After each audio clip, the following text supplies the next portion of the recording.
Class 11th के सभी विद्यार्थियों, आज मैं आपको भूगोल का एक ऐसा प्रश्न बताऊंगा पेपर, ठीक है, जो परीक्षा हाल में ना डंके की चोट पर कह दूं यही सुबह आ रहा है ना, ठीक है, बढ़िया से तैयारी करो। ब्रह्मांड के विस्तार के किसने प्रमाण दिए? एडविन हब्बल ने। फियोर्ड तट पर निर्माण किसके द्वारा होता है? तरंग व धाराओं के द्वारा होता है। निम्नलिखित में से किस प्रक्रिया द्वारा वायुमंडल मुख्यतः गर्म हो जाता है? भौमिक विकिरण द्वारा।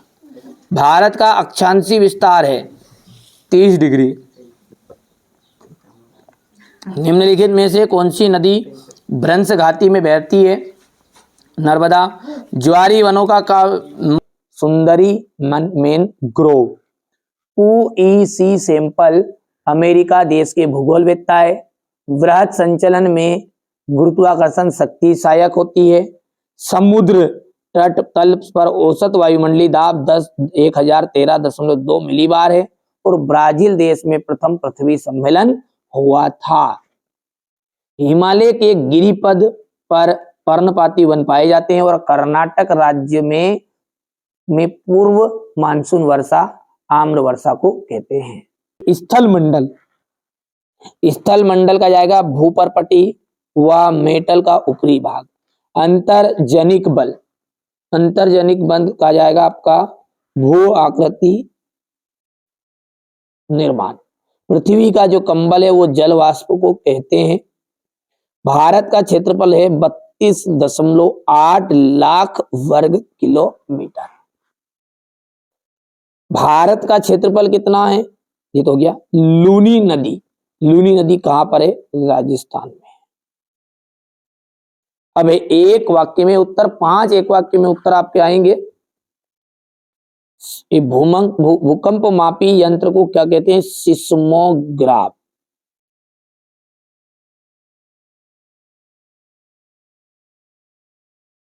ठीक है। चट्टानों का अपने स्थान पर चटकता या टूटना क्या कहलाता है? अपक्षय कहलाता है। अपक्षय। कौन सी गैस मुख्य रूप से ग्रीन हाउस के लिए उत्तरदायी है? ठीक है, कार्बन डाइऑक्साइड।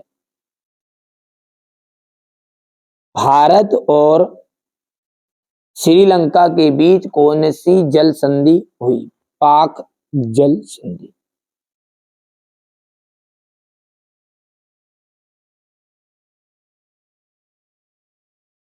ठीक है, अगला देखते हैं।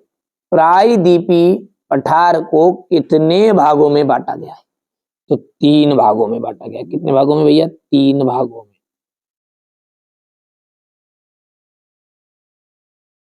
ठीक है, चलिए अब अगला है यहां पर द्वैतवाद भूगोल की एक प्रमुख विशेषता है।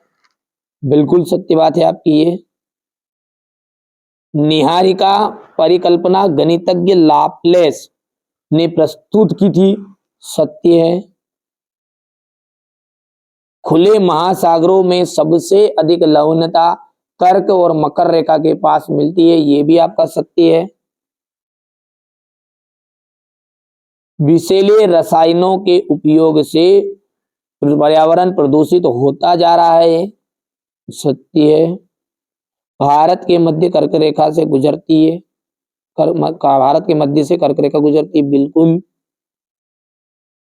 और अंतिम भी आपका सत्य रहेगा, यानी टोटल यहाँ पर सत्य है। ठीक है, बढ़िया से समझिएगा अच्छे से। ठीक है, थोड़ा सा छोटा कर देते हैं ताकि आपको पूरी चीजें समझ में आ जाए। अब ये भौतिक भूगोल क्या है?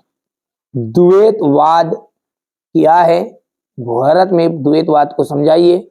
जल वाष्प किसे कहते हैं? किस प्रकार की जलवायु में तापोत्तर बहुत कम होता है? ठीक है। जैव विविधता क्या है? विश्व में जैव विविधता के हॉट स्पॉट कौन कौन से हैं? क्वेश्चन नंबर 9 में आपको देखना, इसकी सॉल्यूशन है बहुत ही जल्दी मिलेगा। ये 2 या 3 दिन में बच्चों के द्वारा लिखा रहे हैं अपन कोचिंग में, वो जैसे कंप्लीट कर लेंगे। जो कोचिंग में बता रहा हूँ वही आपको बता रहा हूँ, ऐसा नहीं है। यहाँ पर देखिए भारत की आकृतियां किस प्रकार की है। ठीक है, और भारत में प्राकृतिक भिन्नता अधिक क्यों पाई जाती है? भारतीय उपमहाद्वीप के देशों के नाम बताइए। वृक्षाकार तथा जालीनुमा अफवाह प्रारूप में अंतर आपको बताना है। भारत में ठंडा मरुस्थल कहाँ स्थित है, इस क्षेत्र की प्रमुख श्रेणियों के नाम बताइएगा। अफवाह तंत्र किसे कहते हैं। क्वेश्चन नंबर जो 12 है ये है प्राकृतिक आपदा एवं विपत्तियों में क्या अंतर है। विश्व में के सुनामी प्रभावित क्षेत्र बताइए। वायुमंडल में क्षोभ मंडल का महत्व बताना है। पृथ्वी पर तापमान की पेटियों का वर्णन। महासागरीय उच्चवाचन की प्रमुख लघु आकृतियों का वर्णन करना है। ज्वार भाटा का मानव जीवन में क्या महत्व है। ठीक है, लूनी नदी तंत्र का वर्णन कीजिए। क्वेश्चन नंबर ये 16 है। बाढ़ को कम करना